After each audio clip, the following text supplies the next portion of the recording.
Ok, buenos días, buenas tardes, buenas noches. El día de hoy vamos a ver el último tema. Ok, es un tema un poquito largo, pero vamos a tratar de verlo en dos videos específicamente. Ok, el tema del día de hoy es del sistema nervioso autónomo. Es algo complejo y es algo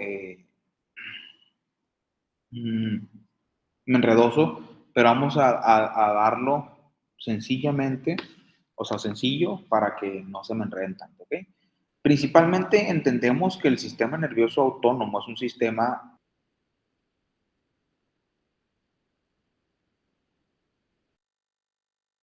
periférico, es una división del mismo, pero este es un sistema es una división del sistema nervioso también importante debido a sus funciones, debido a su importancia.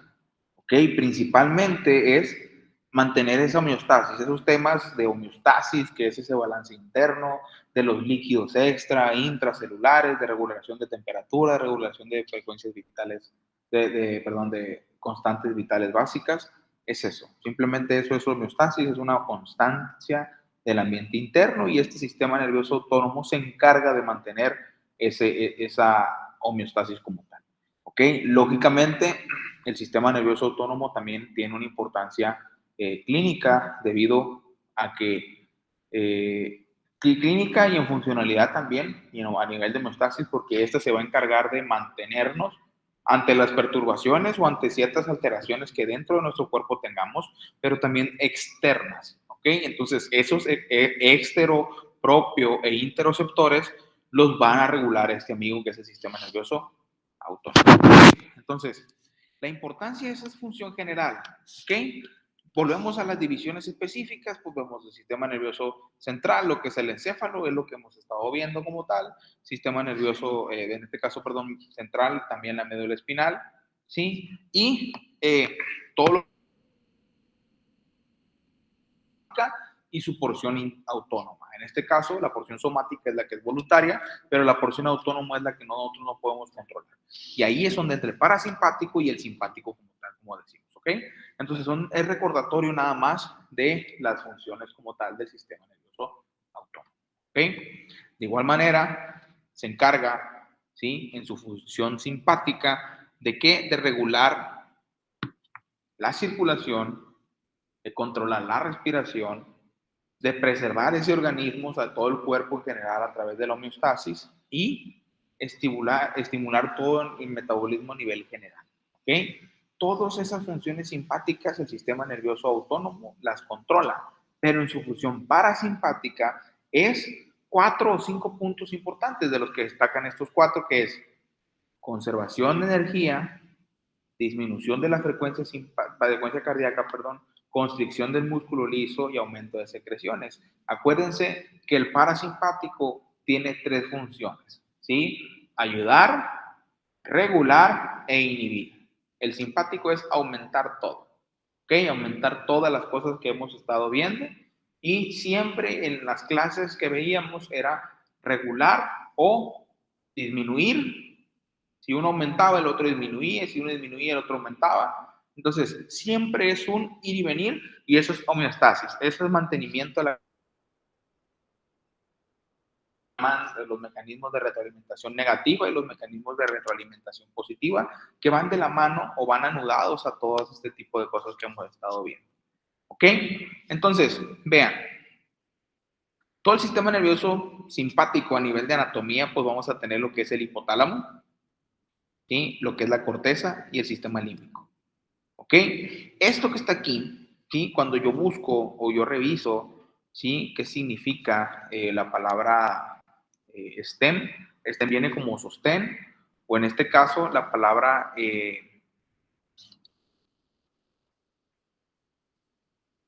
STEM viene como, ¿cómo lo revisé? ¿Sí? Viene como un sostén o un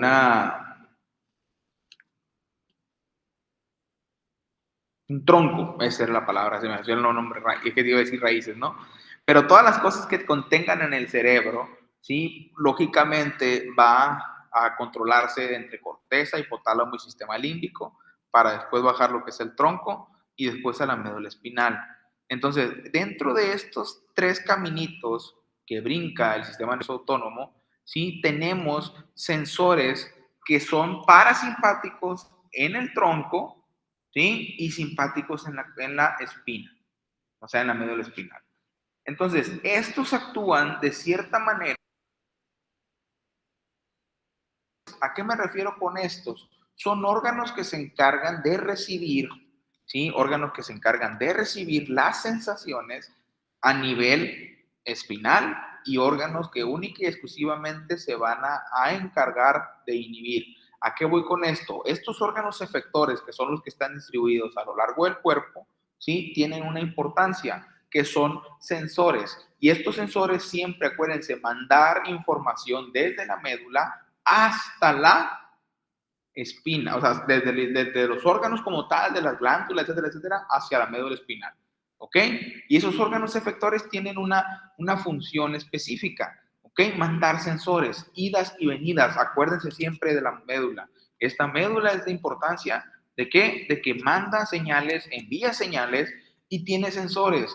Estos órganos sensores, esos órganos, perdón, tienen sensores a nivel de espina, pero tienen sensores también a nivel de tronco. El detalle es que siempre la espina manda, ¿sí? Manda señales simpáticas y en este caso el tronco, señales parasimpáticas hacia el cerebro. Es un circuito cerrado en donde estas tres estructuras, lo que es el cerebro, el tronco y la médula, están en constante comunicación a través de esos órganos efectores. Órganos efectores son los órganos que tienen, vemos a lo largo del cuerpo, como los mencioné ahorita, ¿ok? Muy específica de que necesita o tiene o la razón de tener este tipo de órganos es la constante comunicación y las constantes vías de venida y de ida. Yo siempre les digo, siempre va, mientras uno va a excitar, el otro va a inhibir esa excitación o la va a regular. Entonces, por eso es que entre ciertos puntos, ¿sí? Conforme vayan subiendo, la señal tiene que ir siendo purificada o regulada, por así decirlo, hasta llegar al destino. Siempre es recibir un estímulo que posteriormente, ¿sí? O que anteriormente se recibió. Entonces, estas que están aquí, no hay un centro definido específicamente, ¿ok? Y prácticamente se han descrito muchas lugares en donde ese sistema nervioso autónomo podría residir, pero no hay un centro específico de donde esté, ¿ok? O un centro bien definido. Esta actividad se puede darse en todos los niveles, desde el eje del cerebro hasta la espina, ¿ok? Y hay un núcleo específico, que es el núcleo posterolateral del hipotálamo, que es el que tiene más funciones a nivel simpático, en este caso a nivel autónomo, perdón. ¿Ok? Y el principal centro que se dice, que se han descrito, aunque yo les dije, es que no hay ni uno, pero el que más función tiene y el que es donde más se encuentra es, a pesar de lo que se ha descrito, de que no hay un centro definido de dónde es, pero el principal centro se encuentra ahí en el hipotálamo. Y ya veamos como funciones de control de sed, ¿sí? Como función de saciedad, como función de regulación de temperatura, de los núcleos específicos. Entonces, son cosas que van a ir y van a ir modificándose poco a poco, para poder concluir con que el hipotálamo vendría a considerarse como tal el centro principal. ¿Ok? Entonces, esta división de este sistema nervioso autónomo se va a dividir dependiendo de la anatomía, dependiendo de la fisiología y dependiendo de la farmacología. Se divide en sistema nervioso simpático o adrenérgico. Cuando yo me refiero de algo adrenérgico, me estoy refiriendo a algo que va a tener relación con la adrenalina. O se hace un fármaco que va a producir que se estimule la actividad del sistema nervioso simpático, el sistema nervioso adrenérgico. Y también, perdón, un sistema nervioso parasimpático o colinérgico. ¿Qué pasó? Ok, y aquí sigo. Ok. Este colinérgico significa que tiene, ¿sí? un centro, por así decirlo. Son circuitos neuronales o actúa y estimula ciertos o produce ciertos efectos equivalentes a las acciones como tal, parasimpático como tal. ¿Ok? Los colinérgicos en este caso hacen que se dividen acetilcolina, en este caso, ¿sí? Noradrenalina. Y la noradrenalina y la adrenalina son adrenérgicos. Entonces, colinérgicos, acetilcolina, adrenérgicos, adrenalina y noradrenalina. ¿Ok? Entonces, esa es la división que va a depender de la farmacología, de la fisiología y de la anatomía. Quiero pensar que ahorita esas cosas ustedes ya saben un poco más sobre eso. ¿Ok? Entonces, todo el sistema nervioso autónomo tiene dos tipos de neuronas, o sea, una neurona bipolar. Cuando yo estoy hablando, recuérdense, de una neurona bipolar, es una neurona que tiene, ¿qué? Dos procesos, o sea, dos prolongaciones citoplasmáticas que están a lados opuestos del citoplasma, o sea, a lados opuestos del núcleo o del cuerpo celular como tal. ¿Qué función tienen esas neuronas bipolares? Es recopilar información, ¿sí? O recopilar información fotorreceptivas. En este caso, en el ojo hay un chorro de ese tipo de neuronas, ¿sí? En este caso, recopila la información del ojo, ¿sí? O la información fotorreceptora y en las células ganglionares del interior de la retina y para posteriormente proyectar esa imagen que se captó. ¿Ok? Esa neurona bipolar es específicamente la que va a componer ese sistema nervioso. Una cadena de dos neuronas, o sea, un sistema bipolar. La primer neurona, sí, es una neurona que va desde el sistema nervioso simpático o sistema nervioso periférico, ¿ok? Y tiene un origen en el central, pero no realiza una sinapsis con el órgano efector. O sea, eso quiere decir que nada más es en el central, pero que es la preganglionar, ¿ok? Esta neurona es una neurona que se encuentra en el central, pero su axón llega al periférico, pero no tiene una conexión con el órgano efector. ¿Ok? La neurona postganglionar, que sería la segunda neurona, esta sí, en este caso, la sinapsis se va a realizar en los ganglios autónomos del simpático o en la pared del mismo órgano del sistema nervioso simpático. ¿Ok? En este caso, esta sí es postganglionar, o sea, es posterior a los ganglios y esta sí tiene conexión, como ven aquí. ¿Ok? Y esta sí va a tener contacto con el órgano efector. Las preganglionares, que son estas, tienen mielina y las postganglionares porque el órgano, la señal tiene que enviarse a una cantidad más excesiva de energía, o sea, no hay necesidad de mandar tanta la electricidad ordenada porque tiene que distribuirse a lo largo del músculo. En este caso, pues esta es una célula muscular lisa. ¿Ok? Y vean cómo es esta división. Da miedo esta división, claro que sí, pero vamos nomás viendo, a ver si se alcanza a ver, porque no creo que se alcanza a ver.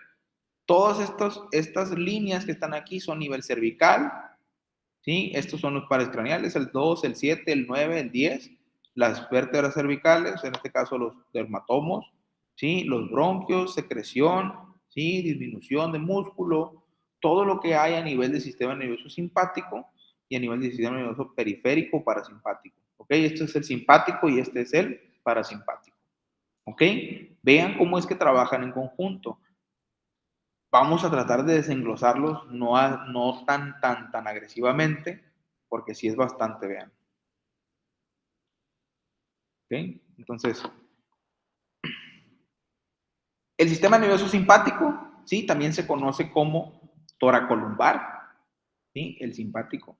Y va desde la vértebra T1 a L3. Pero acuérdense que no son las vértebras, sino que son los nervios de T1 a L3. Estas fibras preganglionares tienen sus orígenes ¿en dónde? En los segmentos a nivel lumbar y a nivel torácico. Esto que está aquí, estas fibras salen de la médula espinal, como está pintado aquí en el dibujo, ¿sí? salen en conjunto con esas fibras motoras para después separarse, ¿sí? Con una línea comunicante. Aquí debe venir la comunicante.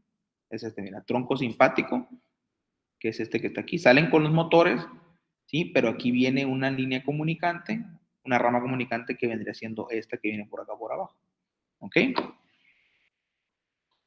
Esta también es conocida, en este caso, en el simpático, es toracolumbar, pero el parasimpático, estas vienen desde el tronco encefálico y la porción sacra de la médula. También se conoce como cráneo caudal, o sea, del cráneo a la cola, o sea, a la cola de caballo. Estas fibras son preganglionares, o sea, son antes de los ganglios y se originan en el tronco del encéfalo y en la porción sacra de la médula espinal. Estos cuerpos preganglionares están en los núcleos de los pares craneales 3, 7, 9 y 10, pero también se encuentran en la porción sacra, o sea, aquí arriba, que son estos que están aquí, y acá abajo a nivel sacro. ¿Sale?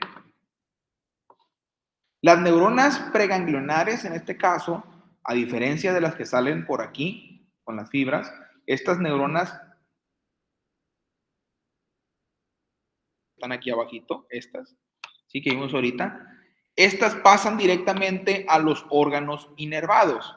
La segunda, en este caso, que es podanglionar, son cortitas y se encuentran en el mismo órgano o muy cerca del órgano. ¿Sí? El nervio vago o el par 10 tiene la mayor distribución del sistema nervioso periférico y se encarga del 75% de la actividad del parasimpático. ¿Ok? En este caso, las fibras del parasimpático, ¿sí? Las neuronas entran, ¿sí? Del 3, del 7, del 9 y del 10, salen desde el tronco encefálico y llegan directamente al núcleo, o en este caso al órgano inervado. Pero la segunda, estas son más cortitas y se encuentran en el mismo órgano o cerca de él, dando a entender que el vago tiene la mayor cantidad de funcionalidad, en este caso a nivel parasimpático. ¿Ok? Entonces, la mayoría de estos órganos o de los órganos que encontramos en nuestro cuerpo están inervados a nivel simpático, pero como parasimpático. ¿Ok? Entonces, la respuesta a estos estímulos que se generen en estos dos sistemas pueden ser antagonistas o agonistas. ¿Ok? Un ejemplo de antagonista es el corazón y un ejemplo de agonista son los órganos sexuales. ¿Ok? Ahorita vamos a ir viendo poco a poco los ejemplos de cada uno de ellos. Siempre de sacar dudas, preguntarlas, ¿ok? Es lo mismo, pero no vamos a meter en bloques.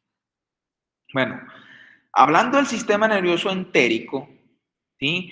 Es un denominado segundo cerebro, ¿ok? En este caso, este tiene específicamente el control de la función, por así decirlo, o el control muy definido o muy localizado del sistema digestivo como tal. ¿Ok? ¿Cómo se llega a conectar con el central? Pues en el somático y en el periférico, este se une con sus ramas. O sea, es un enredadero, por así decirlo, pero estamos entendiendo un poquito o metiéndonos más todavía a lo que viene siendo la fisiología como tal, para que no les extrañe como tal. ¿Ok? Tiene neuronas sensoriales, tiene neuronas integradoras y tiene neuronas motoras. O sea, si se fijan, es el segundo cerebro, o sea, el segundo sistema nervioso central, pero no se llama sistema nervioso central, sino que se llama sistema nervioso entérico. Tiene dos plexos, ¿ok?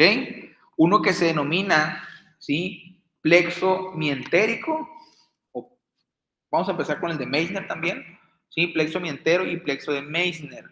El plexo de Meissner es un plexo que se encuentra a nivel submucoso. Si se encarga del sistema digestivo, pues este va a discurrir a nivel submucoso. Entendemos que el sistema digestivo tiene la función específica de ser regulador o de ser secretor. ¿Secretor de qué? De hormonas, secretor de enzimas, secretar sustancias, secretar ácido clorhídrico, secretar lipasa, secretar bilis, secretar un chorro de cosas.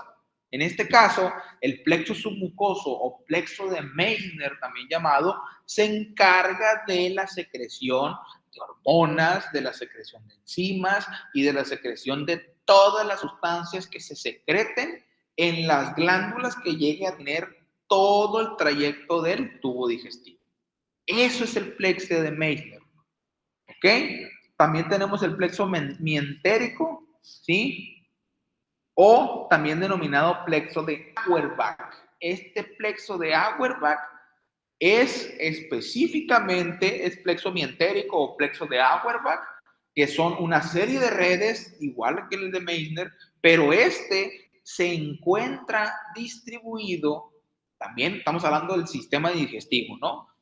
En las células o en las capas del tubo digestivo que sean musculares. ¿Ok? Principalmente entre la capa circular y en la capa longitudinal que tiene el tubo digestivo. Entonces, ¿qué va a hacer o qué función va a tener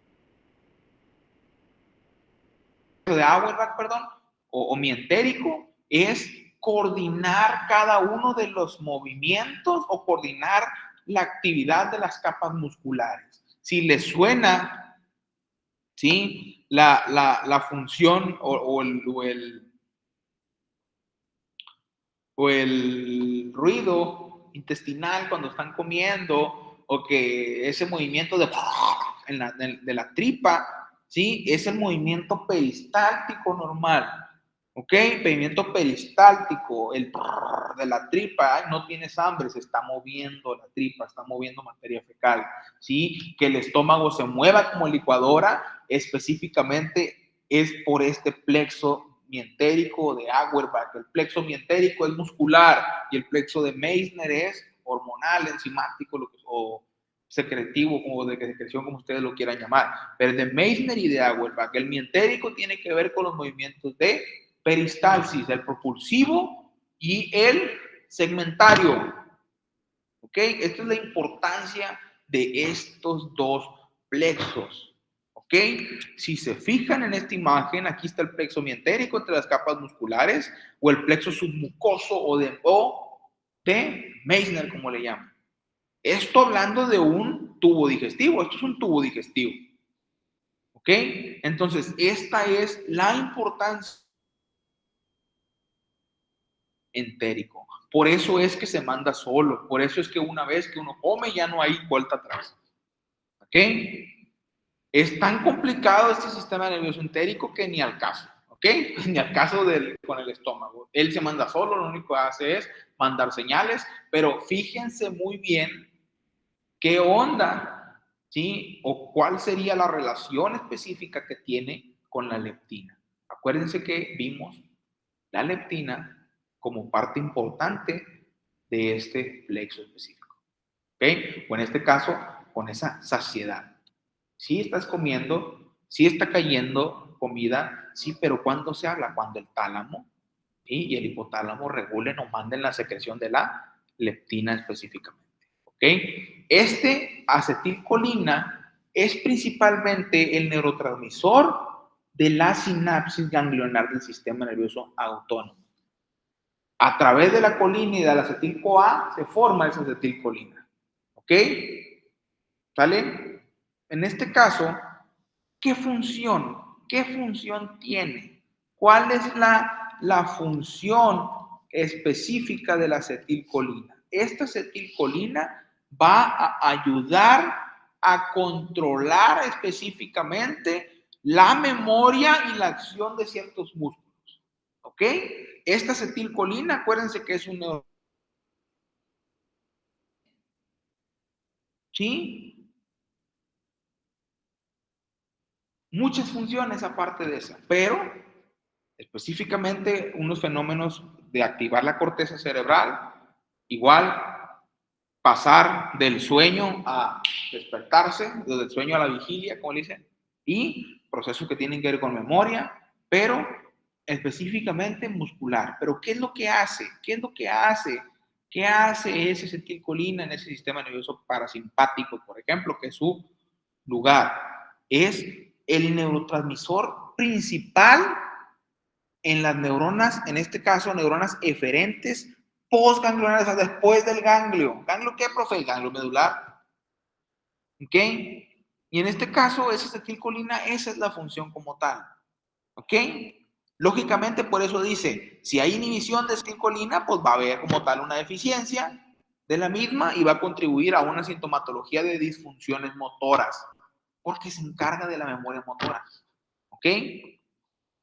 Entonces, en este caso, tenemos agonistas y antagonistas.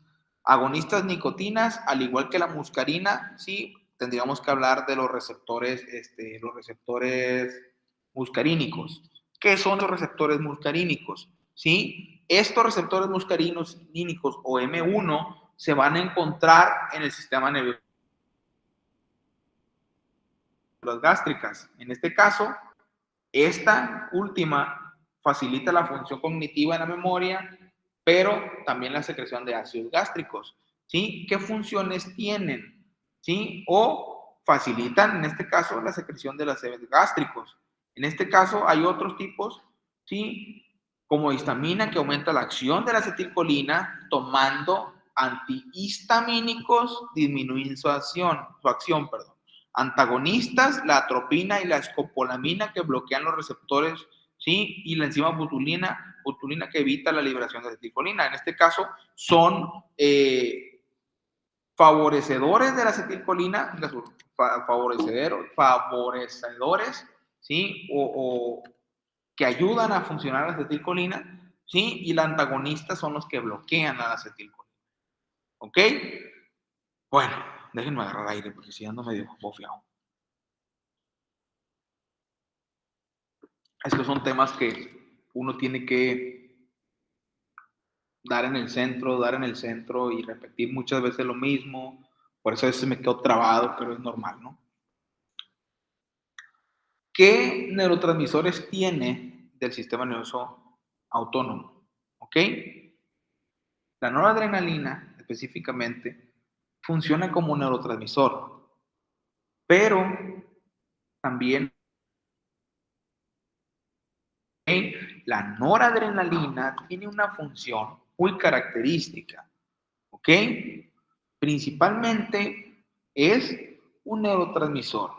Es un mensajero entre hormona, en este caso entre neurona y neurona, ¿ok? Pero también es una hormona. En este caso, la glándula suprarrenal, ¿sí? La va a liberar. También se denomina norepinefrina. ¿En qué casos la va a liberar? En la respuesta al estrés, pero en la presión arterial baja. ¿Qué emociones puede producir? Por ejemplo, le dije que poner como neurotransmisor.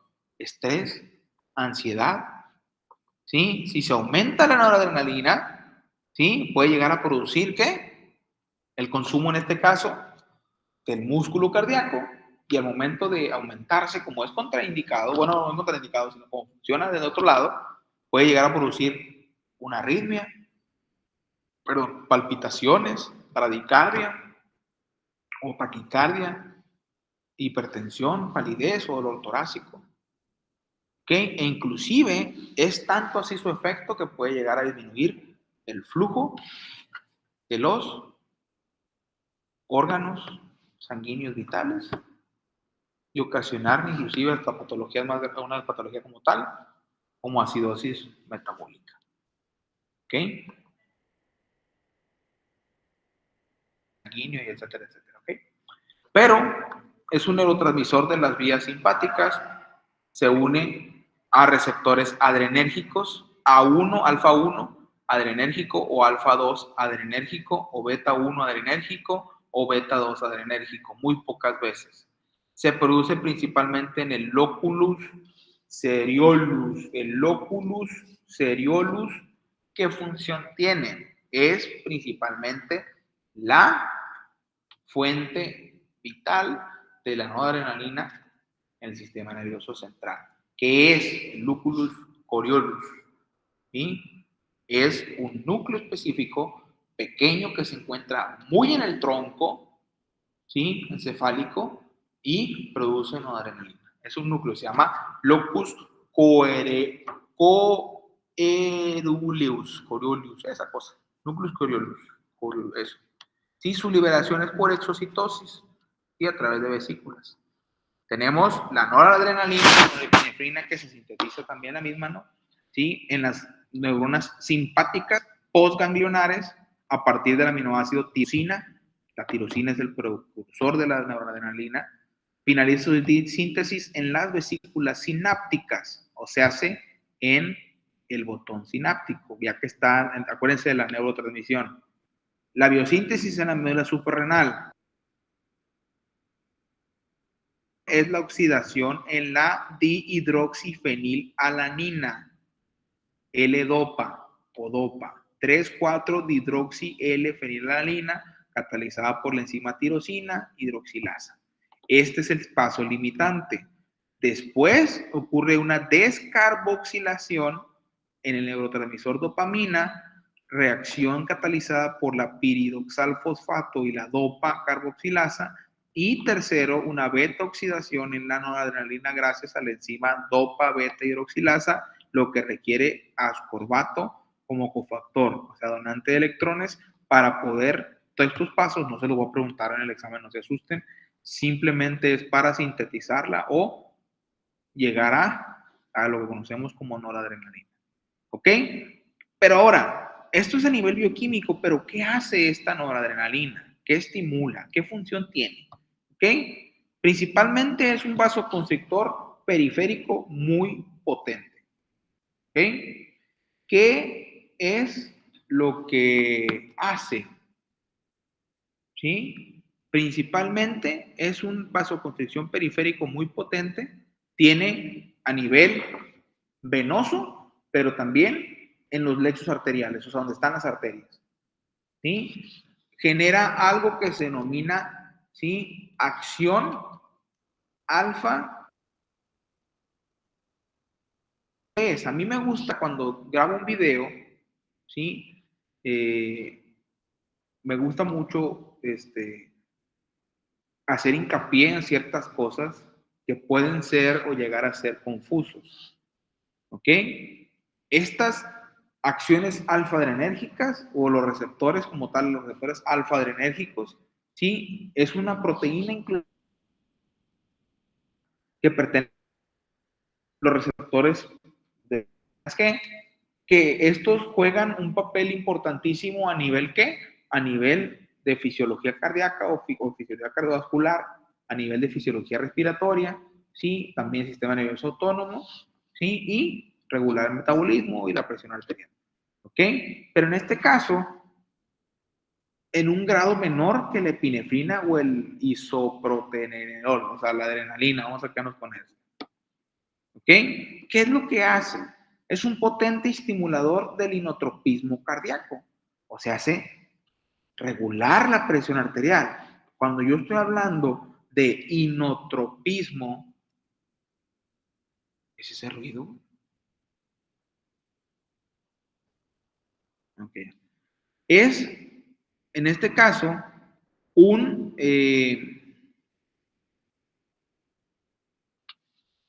efecto que estos receptores, la contractibilidad del corazón. Eso significa inotropismo cardíaco. ¿Ok? En este caso, no estimula los beta de los adrenérgicos de los bronquios o de la vasculatura venosa periférica. ¿Ok? A nivel periférico es vasoconstrictor, pero genera, sí genera modificaciones en la contracción del corazón, pero no tanto como la adrenalina, pues a eso voy. Pero bueno, la noradrenalina como tal se libera en una vesícula, ¿ok? En la que está contenida esa noradrenalina y gracias a la acción del calcio se libera esa noradrenalina. ¿Ok? Acuérdense de los procesos de la neurotransmisión. En este caso, las fibras adrenérgicas van a mantener la liberación de la noradrenalina en periodos de tiempo prolongado. ¿Y hacia dónde van? ¿Sí? Hacia tejido y hacia litio, hacia líquido para o a los receptores MAO. ¿Sí? ¿Qué son los receptores MAO? ¿O qué hace la enzima MAO? Más bien, ¿sí? Va a regular todo lo que tiene que ver con el metabolismo o la degradación metabólica de la serotonina y la adrenalina. ¿Ok? O sea, la destruyen. La terminación de esta acción es degradación, recaptación de noradrenalina. La recapta el tejido neuronal a nivel posináptico, gana fuerte adrenalina para ser utilizada, etcétera, etcétera. Se reutiliza o se realiza en contra del gradiente a través de una bomba de protones, después para recapturarla, ¿no? Que sería el quinto paso de la neurotransmisión. Acuérdense. Tenemos división simpática, los receptores adrenérgicos. Estos son complejos moleculares que reciben señales de adrenalina, noradrenalina, dopamina y otros agonistas relacionados. Los alfa 2 y los beta 2 presinápticos regulan la liberación de adrenalina. Ojo, esta es pregunta de examen. ¿Qué regulan? ¿Quiénes regulan la liberación de adrenalina, noradrenalina? Los alfa 2 y beta 2 son receptores. Los beta 2 presinápticos facilitan la liberación de la noradrenalina, ¿ok? Y los alfa 2 presinápticos la inhiben, ¿ok? Entonces aquí puedo hacer tres preguntas. Principalmente, ¿qué regulan o quiénes regulan la liberación de la adrenalina? Pueden poner alfa 2 y beta 2 presinápticos. ¿Sí? Los beta 2 presinápticos puedo preguntar también, ¿quiénes facilitan la liberación de la noradrenalina? O por los beta 2 presinápticos. ¿Quién inhiben la liberación de noradrenalina? Los alfa 2. Son receptores de membrana, ¿ok? Su número puede aumentar o disminuir, lo mismo que su sensibilidad a los fármacos. Después del uso crónico, acuérdense que todo se llega después a jeringar, como dicen por acá, ¿ok? Los receptores alfa no saben dónde se ubican, pero eso es vasoconstrictor de arterias coronarias y de venas como tal. Esto disminuye la motilidad del músculo liso en el tracto gastrointestinal. Los alfa 1 son postganglionares, se encargan de la contracción del músculo liso, vasoconstricción, vasos sanguíneos en piel, arteriolas renales, cerebro, glucogenólisis y gluconeogénesis, este es el caso a nivel metabólico. Los alfa 2 son preganglionar y postganglionar, ahí los encontramos, inhiben la liberación de insulina, inhiben o inducen la liberación de glucagón, contracción de esfínteres del tracto gastrointestinal, también se encargan de agregación de las plaquetas, descarga de noradrenalina y vasoconstricción. Fíjense las funciones porque muy probablemente se las pregunten en farma. ¿Ok? Los beta 1, los receptores adrenérgicos beta 1, estos son receptores adrenérgicos, ¿no? Es postganglionar predominantemente en corazón, esta es pregunta de examen. ¿Cuál de los receptores adrenérgicos es predominante en corazón? Beta 1, aumentan gasto cardíaco, aumenta frecuencia cardíaca, volumen de contracción o volumen expedido en cada contracción cardíaca, o sea que tanto sueltan en cada contracción, fracción de eyección, liberación de renina y lipólisis del tejido adiposo. Aquí se encarga principalmente de el sistema renina, angiotensina, aldosterona y la lipólisis del tejido adiposo en caso de producción de energía, ¿ok? Beta 2, preganglionar, postganglionar, posteriormente, en este caso predominante en músculos lisos, se encargan de la relajación de la musculatura lisa, dilatación de las arteriolas del músculo esquelético, de las arterias, perdón, del músculo esquelético, glucogenólisis y gluconeogénesis, inhibición de la liberación de histamina en los mastocitos, ¿ok? Entonces, sí tenemos aumento de secreción de renina en el riñón, por eso es que los medicamentos, los antihistamínicos beta 2, inhiben la histamina como tal. Beta 3, adiposo, estimulación de lipólisis del tejido adiposo, ¿no? Vean, aquí está. Receptores adrenérgicos beta 1 en el riñón, secreción de renina, en el aparato extraglomerular, las estimulaciones de los receptores beta 1 incrementan la secreción de la renina y por el contrario, la estimulación de los receptores alfa 1 la inhibe. También son preguntas de exámenes. ¿Quién inhibe a la secreción? ¿Quién aumenta la secreción? En las células beta del páncreas, la activación de receptores beta 2 estimula la secreción de insulina, mientras que la estimulación de los alfa 2 la inhiban. Beta células del páncreas. La activación de los receptores beta 2 estimula la secreción de insulina. ¿Quiénes activan los receptores de los beta 2? La glucosa en el páncreas, en los vasos sanguíneos. Se activan los receptores y se activan los receptores del páncreas.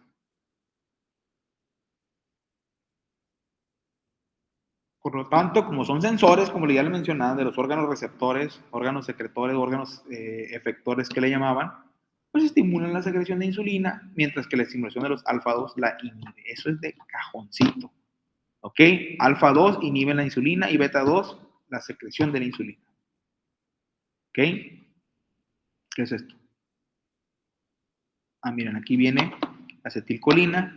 Gracias al calcio hacen que se libere la acetilcolina, ¿ok? Y entran a los colinérgicos receptores, GABA postganglionar, y esto termina en un potencial de acción postsináptico, ¿ok? El receptor colinérgico, igual de acetilcolina, a través de la bomba de sodio-potasio, entra y es una, por así decirlo, una acción postsináptica un poquito temprana. Y estos que son adrenérgicos o péptidos como tal, o ganglionares, pues tienen una prolongación un poco más larga. ¿Ok?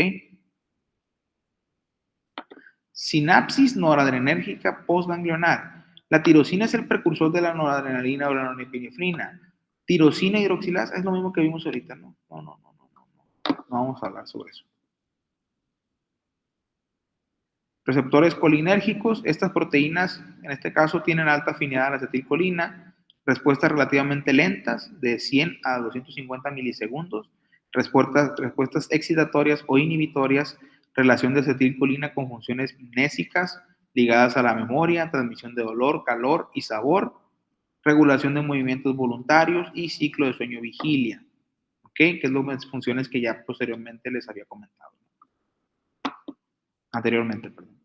Y aquí vemos los receptores que tienen, colinérgicos son muscarínicos, que pertenecen a la familia de receptores acoplados a una proteína G, adenilciclasa y una fosfolipasa. El M1 es gástrico, se encuentra en las neuronas del sistema nervioso central, en las células parietales de las mucosas gástricas y en las neuronas ganglionares del sistema vegetativo.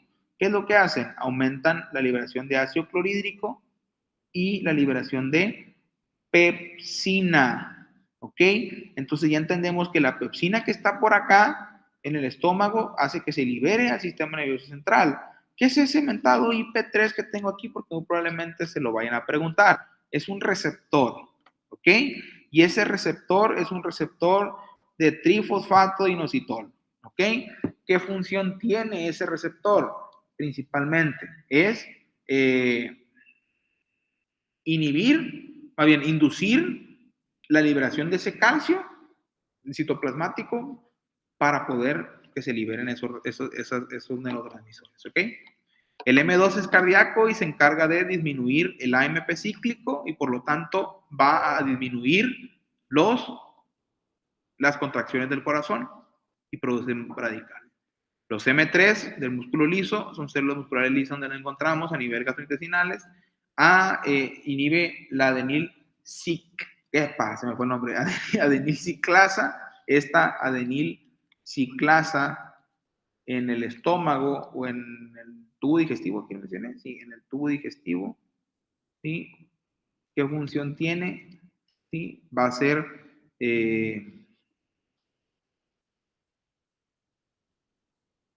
a nivel, en este caso, a nivel gastrointestinal, ¿sí? Va a realizar la conversión de ATP, en este caso, producción de energía como tal. ¿Ok?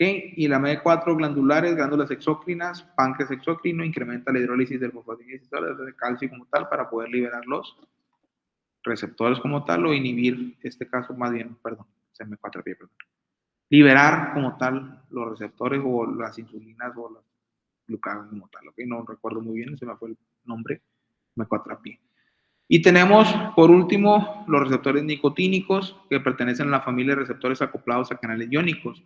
NN, que son ganglios autónomos, médulas suprarrenal, neuronas del sistema nervioso central, y su acción es de polarizar las células del músculo esquelético para que puedan llegar a la contracción muscular. Los NM, unión neuromuscular, despolarización de fibras presinápticas para la contracción como tal muscular. Entonces, hasta aquí queda la clase del día de hoy. Recuerden, el día de mañana vamos a continuar. ¿Ok? Bye. Cuídense mucho.